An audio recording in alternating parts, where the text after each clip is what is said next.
Lincoln's election, and then you'll come back tomorrow morning or the next morning and you'll hear how in the world, why did we have to have a compromise of 1850 in the first place? Okay? Cool. All right. So I'll start at the compromise of 1850, which is pretty much where I started with yesterday's. All right.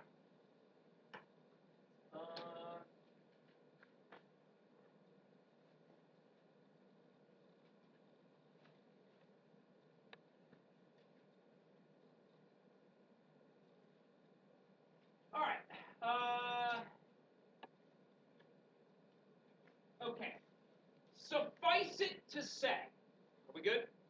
We rolling? All right. Suffice it to say that the Compromise of 1850 is a byproduct of the Mexican War. It is a byproduct of Manifest Destiny. It is a byproduct of the gold rush in California and the mad rush of people traveling to California in search of gold and riches and opportunity, etc. All that land that America acquired between 1840 and 1848. We go from the western boundary of the United States being Missouri to the western boundary of the United States being the Pacific Ocean in about 8 years. We become a continental power. That is a consequence mainly of the Polk administration. Okay? Oregon is settled. Mexico is defeated. We acquire a ton of territory from Mexico in the Treaty of Guadalupe Hidalgo. The question then becomes, what is that territory going to look like? Is it going to be open for slavery, or is it going to be open for free labor? That is the big question. It is the question that perplexes this country at the end of the Mexican War. And yes, Manifest Destiny, I have up here as a guiding question, how was Manifest Destiny a blessing and a curse to America? It's a blessing in that you get America in the shape that it is in. We are a continental power. From the Atlantic to the Pacific, we dominate the North American continent with the belief among people who subscribe to the idea of Manifest Destiny, with the belief that we are going to spread superior ideals of American liberty and freedom across the North American continent.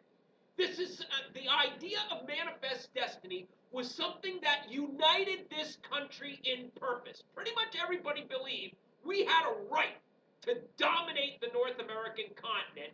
The British, the Russians, the Mexicans, the French be damned. But that comes at a cost. Because now that you've got all this new land as a result of the Mexican War, now that you've got California, now that you've got New Mexico, now that you've got Texas, now that you've got all that stuff, what are you going to do with it? What's it going to look like? Is it going to look like the North, or is it going to look like the South? And that's the debate. That is the inherent debate that leads to the Civil War. And it comes out of the Mexican War, a war that was pretty popular, save for a couple of naysayers. So the Compromise of 1850 is an attempt to answer or address the concerns that come out of the Mexican War. The Compromise of 1850 is the last hurrah for the big three.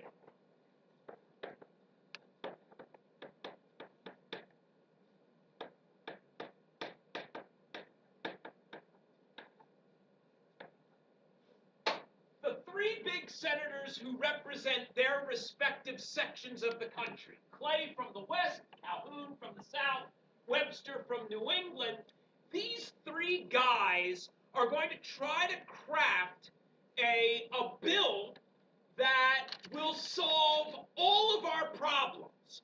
The North gets a little something, the South gets a little something, and everybody is happy. worked in the past. It's how it worked with Missouri or Missouri. It's how it worked with the tariff, the compromise tariff of 1833 after the tariff controversy and nullification crisis. That was solved with a compromise. So everybody believes that compromise will work. And so this is no different. That Clay, Calhoun, and Webster believe that this compromise will address and solve the problems. California, after the gold rush in 48 and all these Americans start traveling out to California and it becomes kind of a lawless area out there, they want to make that a state as quickly as possible in order to bring law and order there. I mean, guys, in 1846, San Francisco was maybe a settlement of 3 or 4 buildings. It's the fastest growing city in America in the 1850s. You need authority there. You need law and order there. Otherwise, it turns into, dare I say, the Wild West. But the question was California going to be a free state or a slave state? The president at the time was Mexican war hero Zachary Taylor. He had been elected by the Whigs in 1848 with the fact that he was a war hero. He was one of the big victors to come out of the Mexican War. And Taylor, who by the way was from Kentucky and lived in Louisiana and was a sugar planter. So I mean, this guy's making money hand over fist. He comes out and says, I want California to be a free state. And Southerners go bonkers. They go berserk. You're trying to rein in the South, and it's a conspiracy of northern states to limit where slavery can go, and you're infringing on our rights to take our property wherever we want, blah, blah, blah, blah, blah. And Southerners, of course, go bananas. So California is going to be admitted as a free state. That is the proposal. So what does the South get? They get a strict fugitive slave law. Now, fugitive slaves have been a problem since the beginning of the Second Great Awakening and the rise of the abolitionist movement. But since the 1830s, 40s, 50s, abolition has really taken off. You have William Lloyd Garrison and the Liberator publishing. You've got Elijah Lovejoy. Granted, he gets killed, but he's out there in Illinois publishing, spreading the ideas of abolition. You've got preachers out there talking about how bad slavery is. You've got writers out there talking about how bad slavery is. You've got political parties being formed in the 1840s, like the Liberty Party, whose main goal is the abolition of slavery. So, really, we're interrupting class for persons.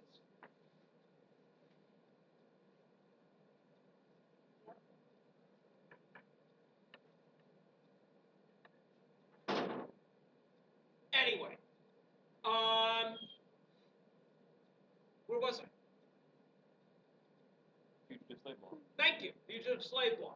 So the abolition of slavery and this abolitionist movement is a genuine concern for Southerners. Southerners are paranoid that their slaves are escaping through some sort of cabal of abolitionists and free blacks in the South, and they want to put a stop to it.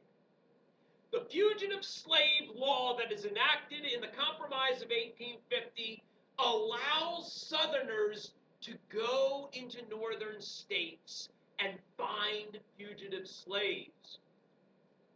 Well, what if they can't find the exact person they're looking for? They'll just take somebody. And it allows Southerners to recruit Northerners and deputize them to help find fugitive slaves. This was written by Daniel Webster. And Daniel Webster was an abolitionist. And yet, he wrote this. So a lot of people in New England, a lot of people in Massachusetts are wondering what the world Daniel Webster is thinking. New Mexico open to popular sovereignty. The idea of popular sovereignty, that people in a territory should be allowed to choose whether they want slavery or not. They should be allowed to vote whether they want slavery or not. After all, that's the democratic way.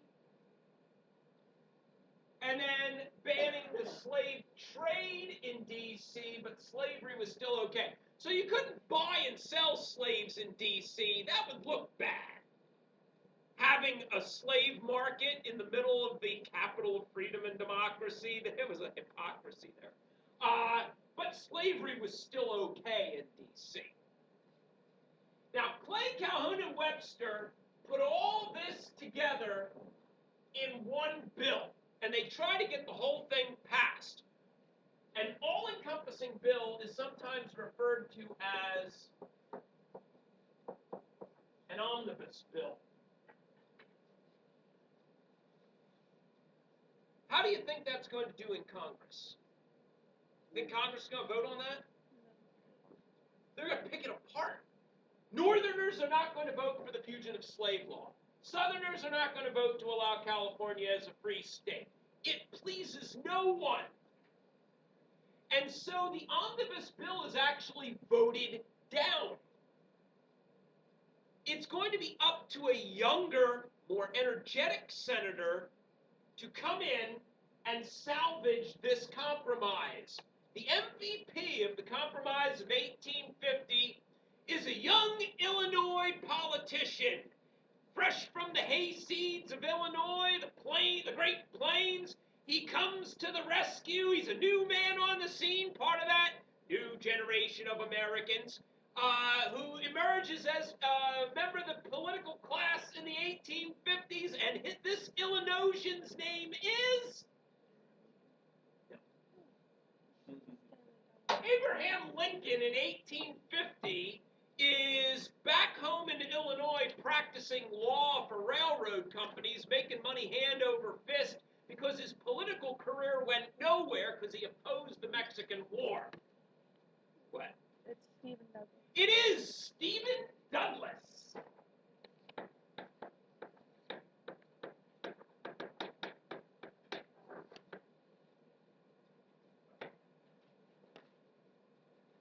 Okay, I don't know what. Nope, not allowing me to do it. Okay, Douglas. Douglas. Stephen A. Douglas. Add the S at the end for savings. All right, Stephen A. Douglas. He is the Illinois politician with the political future. Abraham Lincoln, he's a footnote. Nobody knows who Abraham Lincoln is. Stephen Douglas is the Illinois politician who's going to be president someday. Lest you think Abraham Lincoln and Stephen Douglas didn't know one another, Abraham Lincoln and Stephen Douglas were both courting Mary Todd. Abe Lincoln won, or lost, depending on how you look at it. She was a bag of cats. Anyway, she died in an insane asylum. I guess if you lose 2 sons and a husband, you're going to go nuts too. But anyway, so Douglas is going to come in, and what he's going to do is he's going to pick this bill apart, and he's going to pass each one of these things separately. Each segment becomes a law. 1, 2, 3, 4. And it gets through Congress. But it doesn't become a law until you get the president to sign. And Zachary Taylor says, I oppose the Compromise of 1850. Why? Because I'm the president and I want to do what I want to do, and I don't want to have to compromise. And so Taylor says, I'm not signing this compromise. You're going to do what I say. I want California as a free state. We're not doing this fugitive slave. We're not doing any of this compromise crap. We're going to do what I say. And people go bananas. Taylor is the onion in the ointment. And look, this thing doesn't please anybody, okay? The fugitive slave law, that stinks in the nose of a lot of Northerners. I mean, even when I was describing it, I could see on your faces the reaction of slave hunters coming into northern states, deputizing Northerners against their will. People said, you know what, I'm not obeying this law, even if it does pass. New York Senator William Seward, he says there's a higher law than the Constitution, and it's God's law. And the fugitive slave law violates God's law. There were some northern communities that said, if this fugitive slave law passes, we're not going to obey it either. And they start enacting what they called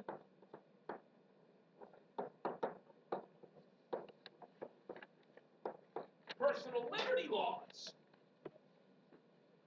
which basically said, if you morally object to slavery, you don't have to go along with these southern slave hunters. So you've got a great deal of opposition, yes. But the belief was that if this compromise could get passed, maybe it would, solve the problem. I really don't think so. When you get Seward talking about higher law and Northerners passing personal liberty laws and Southerners saying that if California enters the Union as a free state, we plan on seceding. There was actually a convention of Southern states in 1850 in Nashville that said if California is admitted as a free state, we plan on seceding. So in 1850, they're talking about a civil war. And then, Uncle Tom's Cabin, that doesn't help matters. All that does is exacerbate, make worse, the problem. You got to do that sometimes because people are going to look at you with the dead eyes and they're going to be like, is that vocabulary? Exacerbate, make worse the issue. Uncle Tom's Cabin was written as a reaction to the fugitive slave law, talking about how bad the institution of slavery was, even though Harriet Beecher Stowe had never even, witnessed what she was writing about. She was writing about it secondhand. She was writing about it based on stories she heard. She had never witnessed a plantation. She had never seen actually what she was writing about. But it was a good yarn. It was a good story. And it did sway a lot of Northerners to believe that slavery was bad. I don't know why I just went to a Southern accent. Slavery was bad. Slavery was bad. Yeah, I mean, that's pretty much understood here. And then, of course, the Underground Railroad. I mean, that was becoming popular in the 1840s and 50s. Harriet Tubman, Frederick Douglass. And by the way, it's not a railroad, folks. It's not literally, go freedom train, go. Really? Not really. Really. Okay? But the problem is, Zachary Taylor stands in the way. That is the problem. That is the obstacle. And then Zachary Taylor has the good sense to die.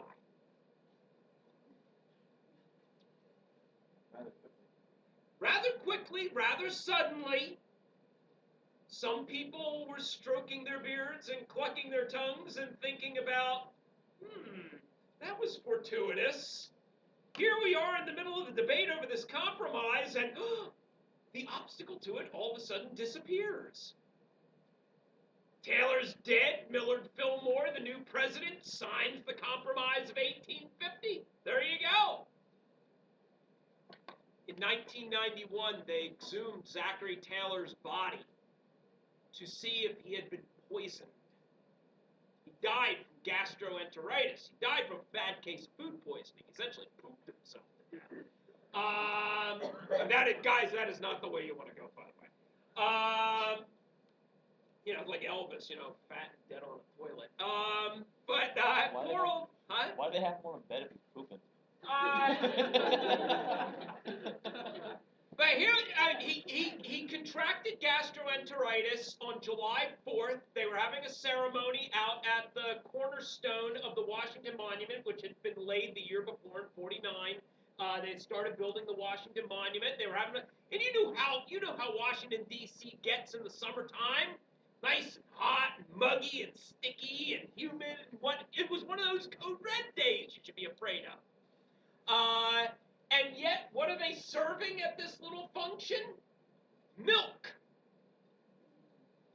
This is really the Ron Burgundy line. It's such a hot day. Milk was a bad choice. Literally, because that's how he contracted gastroenteritis, and that's how the guy wound up dying. So, Taylor is removed, and the compromise gets signed, but the writing is on the wall. Northerners, by and large, do not want to see the spread of slavery. They want the West to be available for what they call free labor. The South is pretty much united. They want to promote slavery and continue to expand it, lest the institution die out for various social and economic reasons. What that is going to do, and when you come in for the Bulldog block, we'll talk about how the parties began to split. You have national parties. The Whig Party you have Northern Whigs, Southern Whigs, Western Whigs. You've got Democrats, Northern Democrats, Southern Democrats, Western Democrats. What you start to see are the Northern Democrats and the Northern Whigs finding they have more in common than their Southern counterparts. And so the Southern Democrats and Southern Whigs start to come together, the Northern Democrats and the Northern Whigs start to come together, and you wind up having political divisions on sectional lines based on what the West is going to look like. The first party to split is the one that's held together by the most tenuous reasons. Why does the Whig Party even exist? Because they don't like Andrew Jackson. Because they don't like Andrew Jackson. But Andrew Jackson died in 1845. There's no reason for the Whig Party to even be together. And so the party breaks up in 1852. The Whigs tried to figure out a way to get a national candidate. They don't. The incumbent president, Millard Fillmore, because he was associated with signing the Compromise of 1850, and by 1852, nobody was really satisfied with it. Daniel Webster tried to get the nomination in 1852, but his Massachusetts constituents said that he had been a traitor to his region for writing the Fugitive Slave Law, so he didn't get it. So the Whigs wound up going with Mr. Glandular problem here. General Winfield Scott. Man was 300 pounds by the time he retired. He was 300 pounds. It took 4 guys to get him on his horse. Okay? He rode a horse. He rode a horse. 4 horse. But Winfield Scott was the other war hero to come out of the Mexican War. But as you can see here, the Whigs are not united. The Democrats win. And where does the division within the Whig Party come? It comes between 2 factions, Cotton Whigs and Conscience Whigs. Cotton Whigs are anybody who benefited from cotton. New England merchants,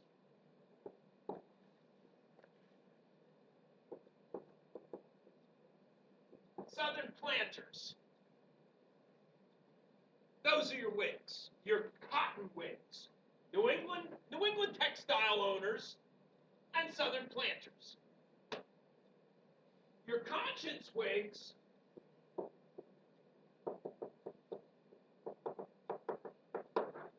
are your abolitionists. Dude, there's no way these three factions are going to be able to work together. So you can see here Zachary Taylor in this cartoon, it's the best cartoon I could find. He's got all the different elements of the party and their knives that he's juggling, and he can't juggle. So you're seeing splits between the business interests and the reformers. You see it occur first in Massachusetts, but it's going to occur throughout the country, where the Whig Party is going to split apart along these lines. And so in 1852, you get the election of Franklin Pierce,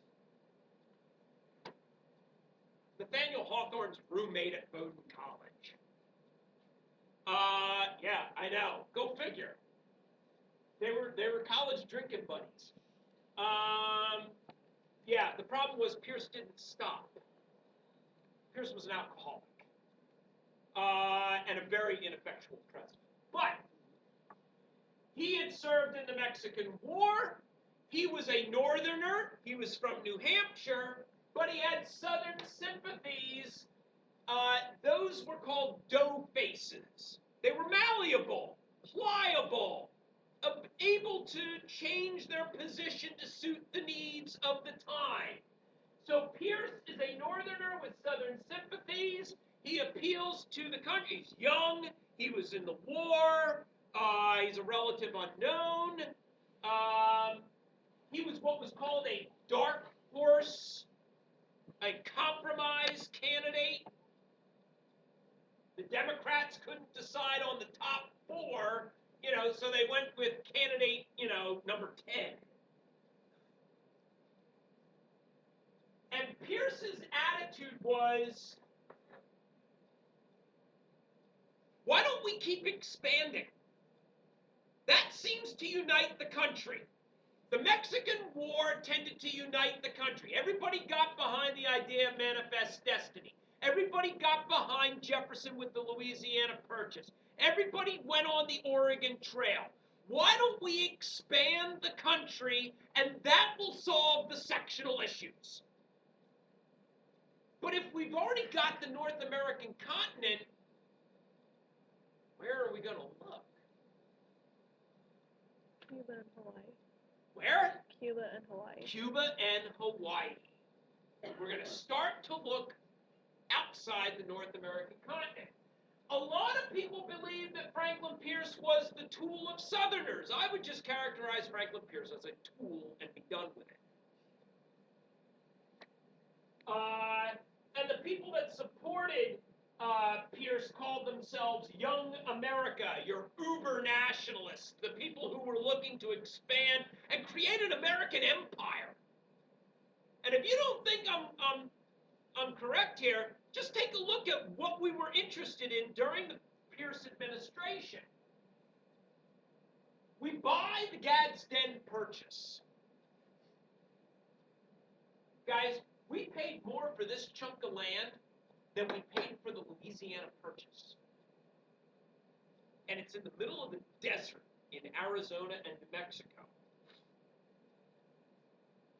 You know why we did this? And by the way, this is the last piece of land that gets you the lower 48 states. So this completes the United States, sans Alaska and Hawaii. Because somebody had a crazy idea of building a transcontinental railroad to link California with the East Coast. And they were going to build it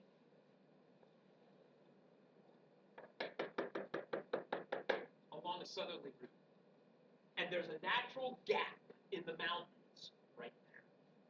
That's why we bought that land, to build the Transcontinental Railroad. Does anybody know where the Transcontinental Railroad was built? Chicago. From Chicago to San Francisco.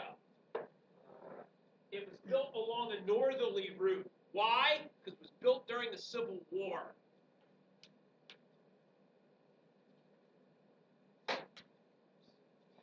All right. So we got the Gadsden Purchase, which we buy from Mexico. We start looking at Cuba, and we make declarations that we're going to buy Cuba. We're going to negotiate with the Spanish to buy the island of Cuba. Why would we want the island of Cuba? Sugar, absolutely, money, right there. And we make a pronouncement, although it's not widely publicized. It's a private statement, it's a private document, but it's written by our State Department, that if Spain is unwilling to sell Cuba to us, we should be prepared to take it by force. Go to war with Spain to get Cuba. 1853. Now, that document is called the Ostend Manifesto. A manifesto is a statement of purpose. It was written in Ostend, Belgium, by our diplomats who were negotiating with the Spanish. It gets leaked to the newspapers. No Edward Snowden around at this time, but it gets leaked to the newspapers that America is preparing to go to war with Spain in order to acquire Cuba. And northern politicians and the northern public say this is a conspiracy of slave owners to acquire new territory in order to create at least 4 or 5 new slave states. Northern public opinion comes out against acquiring Cuba. And Pierce looks like he's doing the bidding of Southern politicians. Here's something else that Pierce allowed to happen during his presidency. Did you know that we were taking over Latin American countries left and right? With privately financed armies supplied by Southern planters. The country of Nicaragua, we took it over. Nicaragua was led by an American named William Walker for about 8 years because he and a private army of Southerners launched an invasion of Nicaragua from Louisiana. They left from New Orleans. And it was privately financed by Southern planters to acquire new territory with the potential of creating new slave states. Southerners believed that the only way they were going to be able to maintain slavery was if they had more slave states, because more states meant more political power in Congress and the ability to block abolitionist ideology. And Pierce allows this to happen. That is why I say Pierce is a tool of the Southerners, because Pierce is allowing all this to happen under his nose. And then probably the most ignominious thing occurs under the Pierce administration, and I really think this is really kind of the catalyst for the Civil War. I mean, there's a lot of gasoline on the ground right now, and all we need is a spark to ignite it. And this is what ignites it. Well, this is who ignites it. Stephen Douglas of Illinois. Because in 1854, Stephen Douglas, and when you think Stephen Douglas, yeah, Compromise of 1850, but this is his big legislative achievement. Kansas-Nebraska Act of 1854. Kansas-Nebraska Act do? Well, Douglas says we need to provide popular sovereignty to the territories out west. We should allow the people out west to vote whether they want slavery or not.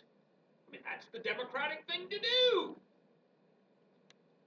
But what it really does,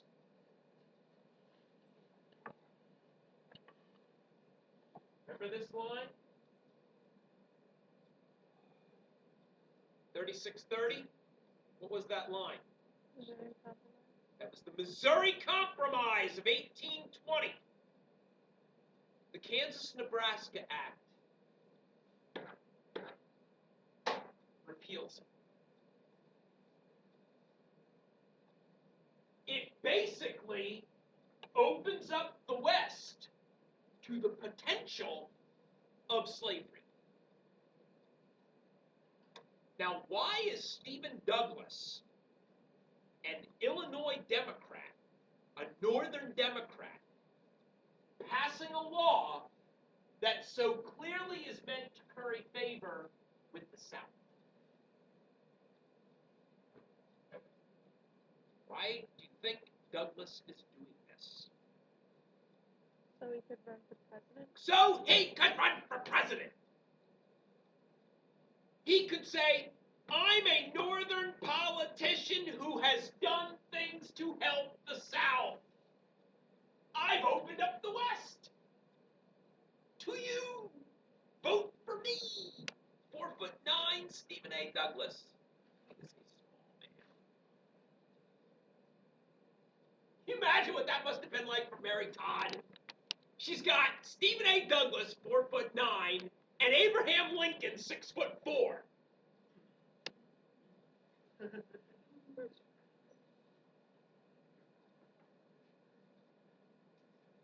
Guys, the Kansas-Nebraska, why do you think this is the spark? Because as a historian of this time period, I think this is the spark.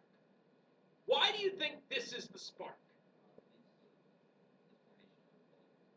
How?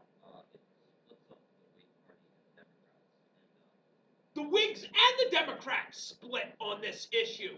The Northerners do not want the spread of slavery into the territories. Now, that should have been clear in 1848. In the election of 1848,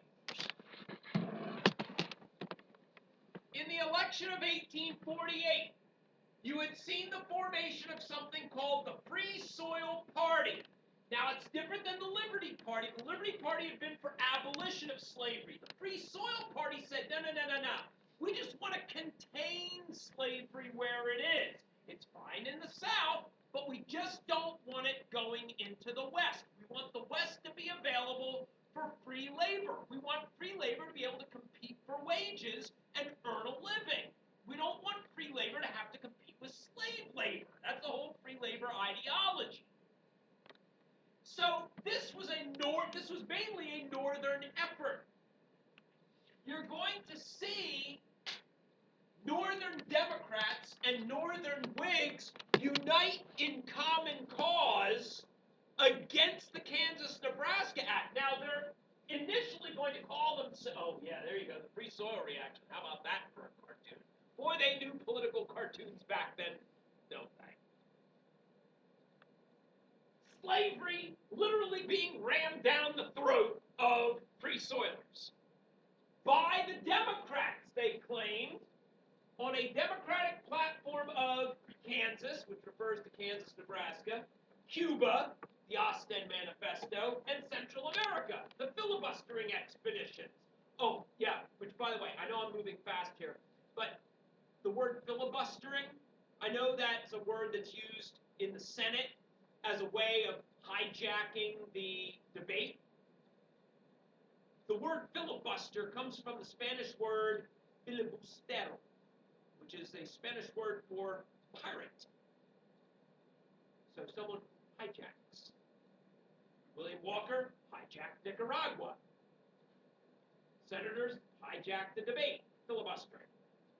Anyway, so a lot of Northerners believed that the Democratic Party, especially Southern Democrats, were conspiring to spread slavery throughout the country, despite the fact that Free Soil Northerners did not want to see the spread of slavery. And so you start to see what is called an anti-Nebraska movement. Anti-Nebraska party, anti-Nebraska party, anti-Nebraska. It just really doesn't have a ring to it, does it? It just doesn't flow. That's why these anti-Nebraska people start to organize themselves. They start to find charismatic speakers. People like the zombie Abraham Lincoln. That picture just looks like a zombie. Praise. Abe needs praise. Abraham Lincoln comes out against the Kansas-Nebraska Act. And listen to what he says, because it makes sense. I cannot but hate slavery. I hate it because of the monstrous injustice of slavery itself. I hate it because it deprives our Republican example of its just influence of the world in the world and enables the enemies of free institutions with plausibility to taunt us as hypocrites. What does it mean?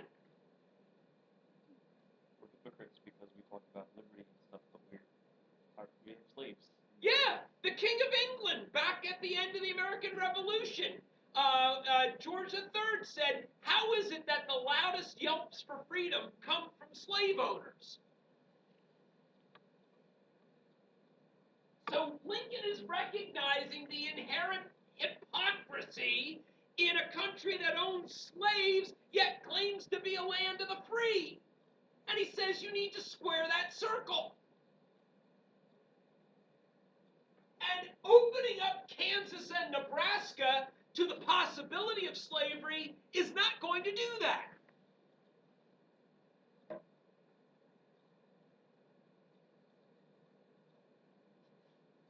Somebody came up with the wise idea that anti-Nebraska doesn't really ring well. Maybe we should change the name. And in Ripon, Wisconsin, they agree on the name Republican. Now, the Republican Party is made up of Northern Whigs, Northern Democrats, pro-Wilmot guys. And if you know what the Wilmot proviso is, you understand what I mean by pro-Wilmot guys. If you don't, tune into the Wilmot block. Abolitionists and free soilers. Here's the thing.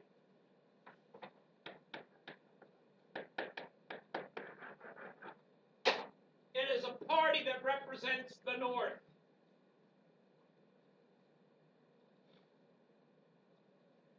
Southerners do not belong to the Republican Party. It is a Northern party. United around opposition to the Kansas-Nebraska Act.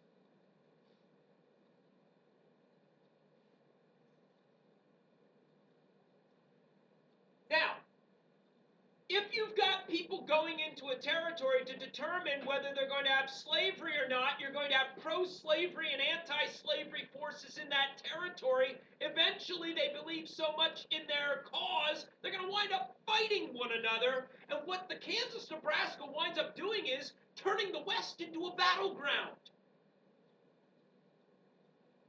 In Kansas, particularly, you're seeing pro-abolitionist and pro-slavery forces duking it out. It becomes known as Bleeding Kansas. And literally, there is a civil war going on in Kansas in 1855. You've got pro-slavery border ruffians from Missouri duking it out with pro-abolitionist people like John Brown. And I mean, literally, you they're killing one another.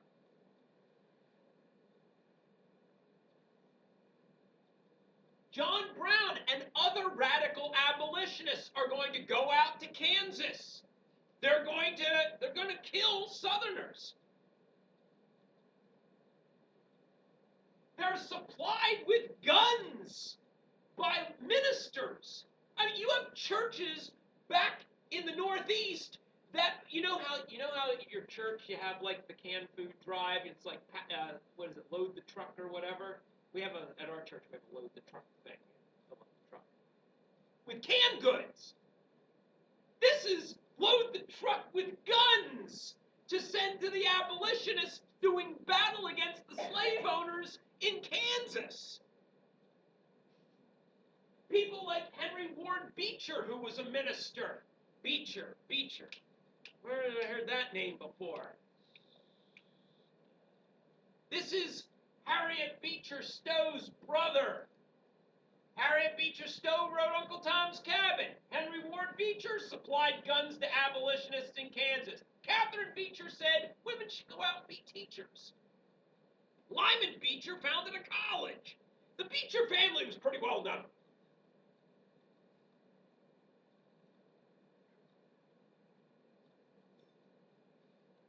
Turns out later on, Henry Ward Beecher was thrown in jail for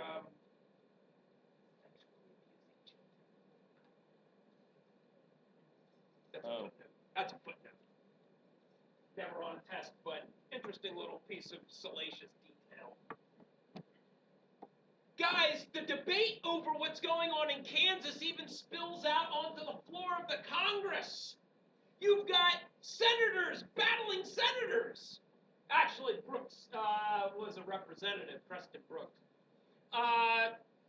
Charles Sumner, who was a senator from Massachusetts, gets up in the well of the Senate and dares to criticize South Carolina Senator Andrew Butler. Now, poor old Andrew Butler isn't there and has a speech impediment. And Charles Sumner decides he's going to do his best impression of Andrew Butler and his speech impediment. That's not really widely publicized. And when Andrew Butler's nephew, Preston Brooks, who is in the House of Representatives from South Carolina, hears that Charles Sumner is in the well of the Senate making fun of his uncle and his uncle's speech impediment, Preston Brooks marches down the hall of the Congress with his cane in hand, marches into the Senate chamber, and beats Charles Sumner to within an inch of his life. I find it highly ironic that Charles Sumner, after this beating, wound up with a speech impediment. Because he had been brain damaged. Or Dane Bramaged. I can only imagine the scene. I know. Look at this guy. They're like, hey, what's going on there? Yeah, they're on fire. Look at he's getting a first-class whipping. Northerners were like, this just shows the barbarity of Southerners. Southerners sent Preston Brooks boxes of canes and said, do it to the other Northern politicians.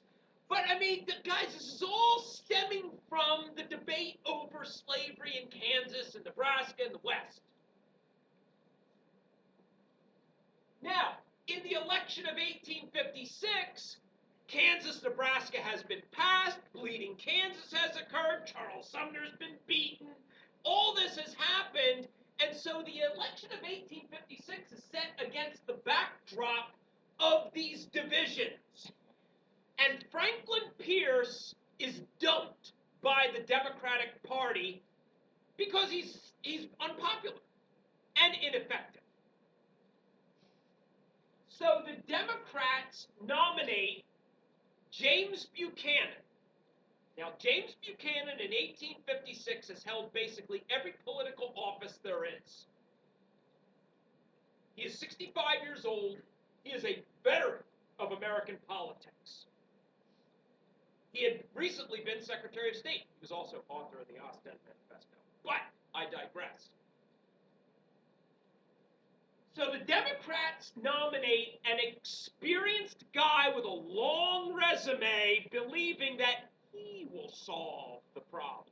After all, he's got a lot of government experience. The Republicans, in their first election, nominate a Mexican war hero, John C. Fremont, who, along with Stephen Kearny during the Mexican War, had liberated California from the Mexicans and established what was called the Bear Flag Republic. California was an independent country, technically, for about 9 months. And this is where you also see the Nativist Party, the Know Nothing Party. They nominate Millard Fillmore, former president. He's trying to get back in the game, and then he winds up winning Maryland, and that's about it. What do you do in Maryland? Huh? What do you do in Maryland? Maryland's always a weird bird. But guys, Buchanan wins, mainly southern states and some southwestern states, but he's a northerner. He's from Pennsylvania. And that's how he wins. But take a look, my friends, and it's not going to take long for the Republicans to figure this out. The Know Nothing vote and the Republican vote, if you put it together, is mature. Republicans are going to start to talk about how immigrants are coming and taking your jobs, and we should limit immigrants and all that by 1860.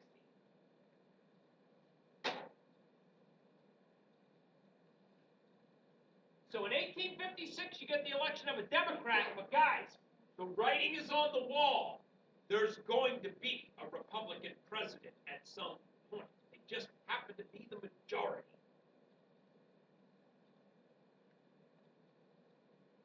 Now, James Buchanan, does he solve your problems?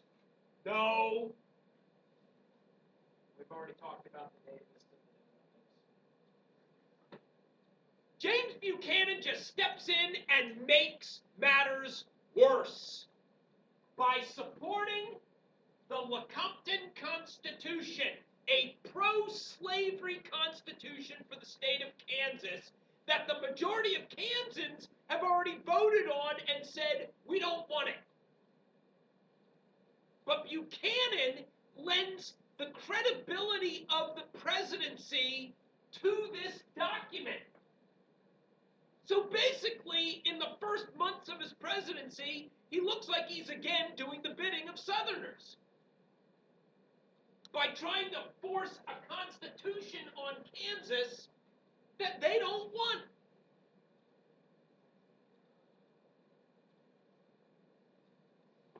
By the way, after lending his credibility to the Lecompton Constitution, the Lecompton Constitution gets voted down again. And so Buchanan is defeated. Kansas does not become a slave state. Matter of fact, Kansas becomes a free state in 1860. So Buchanan already looks weak and indecisive. And then to make matters worse, a couple of months after Buchanan becomes president, you have the Supreme Court ruling in Dred Scott v. Sanford. Now, this is where the Chief Justice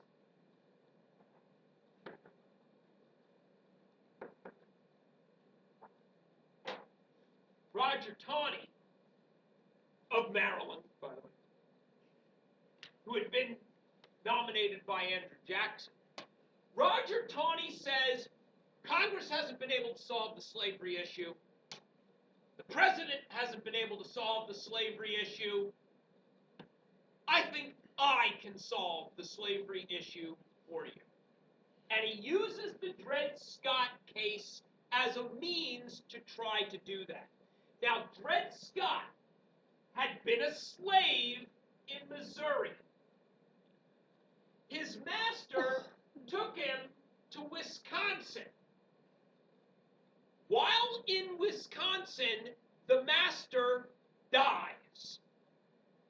So there's Dred Scott standing on free territory without a slave master. Dred Scott says, I'm free. The family of the master, Sanford, says, hey, we want our property back. You need to come back from Wisconsin back to Missouri. And Dred Scott says, no, I'm free. I'm on free soil. I'm free. So it goes to the courts. Now, this kicks around in the courts throughout the 1840s. This case is being debated in the 1840s. And it gets all the way to the Supreme Court in the 1850s. And Roger Taney decides he's going to use this case as a means of not only determining whether Dred Scott is free, but what the status is of all blacks in America. Here's what the Dred Scott case says. 1.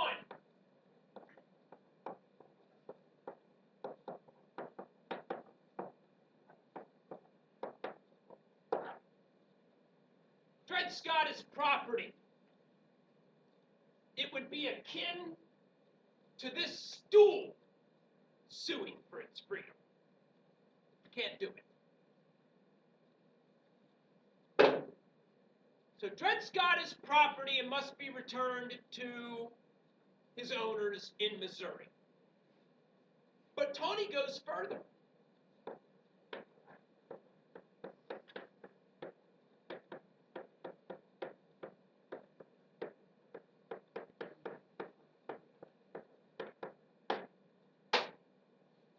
He says, all blacks are not people. What about free blacks? Including free blacks. Therefore, they do not have a right to the court system in America, and they do not have constitutional rights. So basically, Roger Taney has opened it up for all blacks to be taken into slavery, free or slave. And then finally,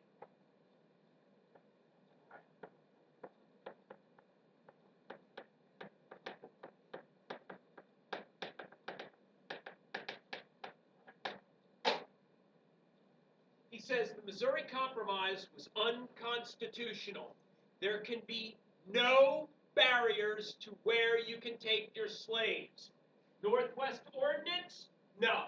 Missouri Compromise? No. You can take your slaves anywhere. Slaves are property, they are not people, and you can take your property anywhere in the country you want.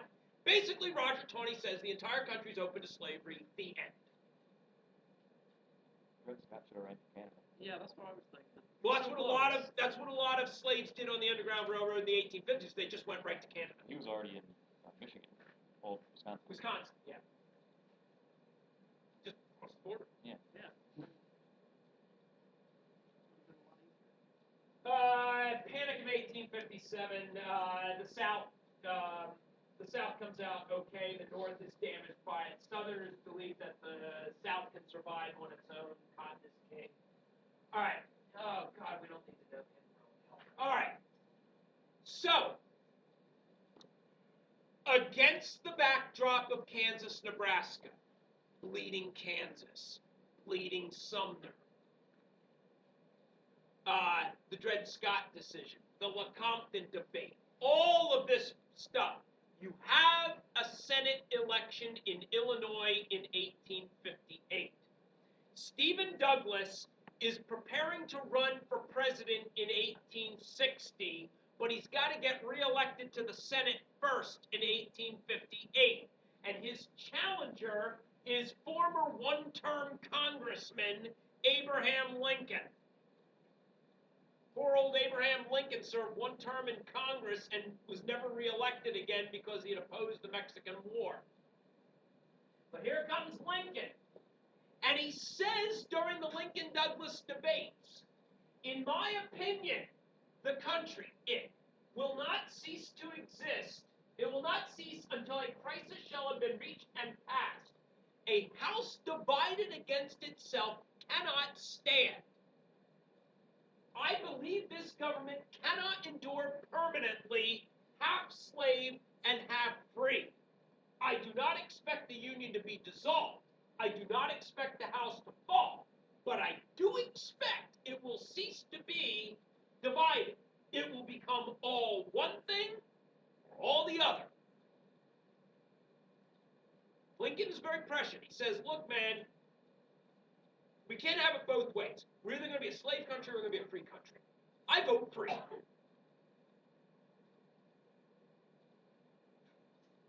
Now, he's not talking abolition. He's not talking abolition.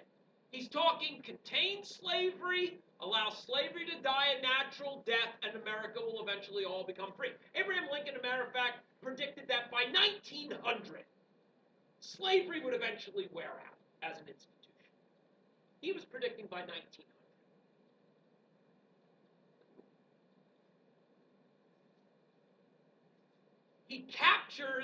He ensnares Stephen Douglas in a bit of a legal trick here. He asks Douglas in Freeport, Illinois, if there was any way that a people of a territory could exclude slavery if they wanted to. Yeah, Roger Taney had said all of the territories of America were open to slavery. Southerners were exuberant over the Dred Scott decision. So Lincoln says to Douglas, but is there any way that anybody can exclude slavery from a territory? Knowing that Douglas was going to answer in this way, Lincoln tricked Douglas into stating the truth. And Douglas says, I answer emphatically, as Mr. Lincoln has heard me answer 100 times from every stump in Illinois, that in my opinion, the people of a territory can, by lawful means, exclude slavery from their limits.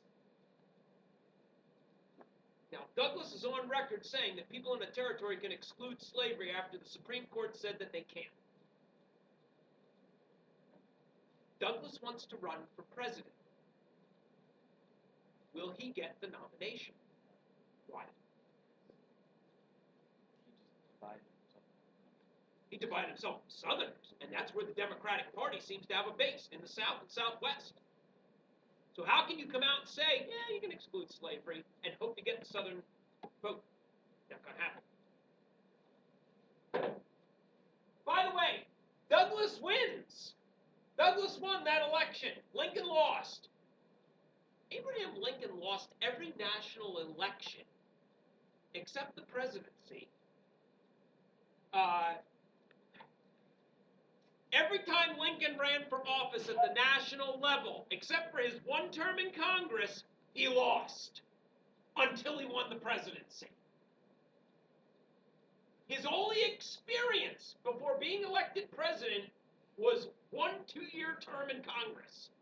And he had been a state legislator in Illinois. Now, in 1859, you've got the raid on Harper's Ferry. John Brown, late of the Bleeding Kansas affair, comes back east, tries to get him and his sons to organize a slave rebellion in Virginia. The idea was that John Brown and his group were going to raid the arsenal at Harper's Ferry, what today is West Virginia, and that they were going to steal the weapons, supply the weapons to the slaves in the countryside. The slaves were going to rise up and fight for their freedom. It was going to launch this big, huge slave rebellion. Here was the problem. Nobody told the slaves in the countryside that. Nobody knew. Nobody knew what John Brown was doing. All they knew was some crackpot raided the arsenal at Harper's Ferry, and they had to send in the troops to stop him. By the way, who was the commander of the troops that stopped and captured John Brown? General Robert E. Lee. He was a colonel, yeah. And he was offered command of the Union forces at the beginning of the Civil War and turned Lincoln down. But John Brown is captured. He is executed for his crimes. Southerners say justice has been done. A crackpot has been killed.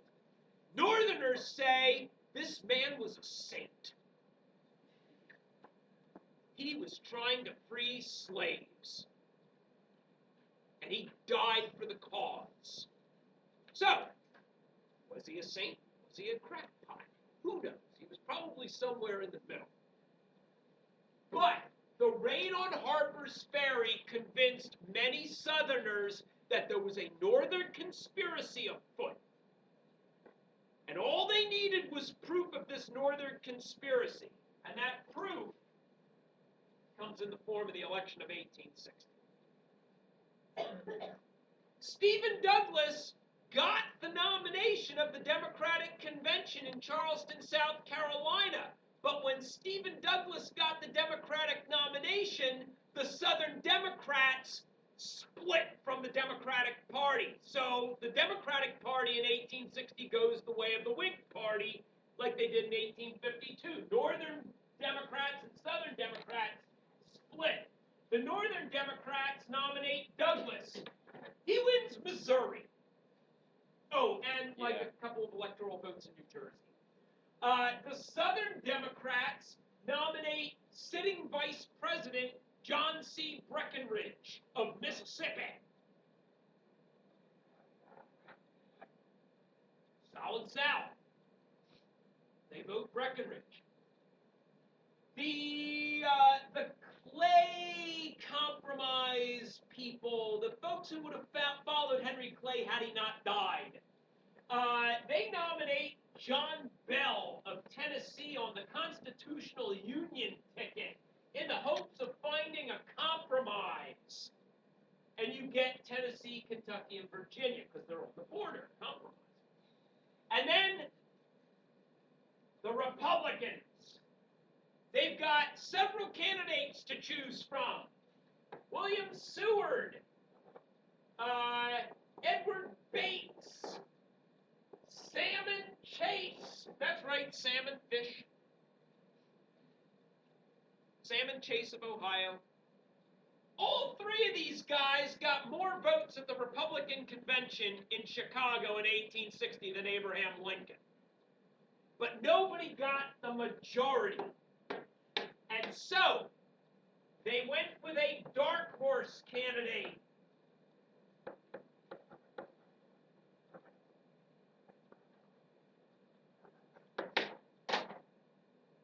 Abraham Lincoln, because he was the candidate who offended the least. And Lincoln is going to become the Republican nominee and win the presidency with a whopping 40% of the popular vote. Yeah. Dark horse means a compromise. The dark horse is the horse that no one sees coming. Are we not doing announcements? Oh, right. Okay. All right, folks. That gets you to, guys, it's the election of Lincoln that causes the South to secede. And Buchanan does nothing to stop it. So Lincoln's got to deal with that on day one. So that gets us to the Civil War. All right, folks.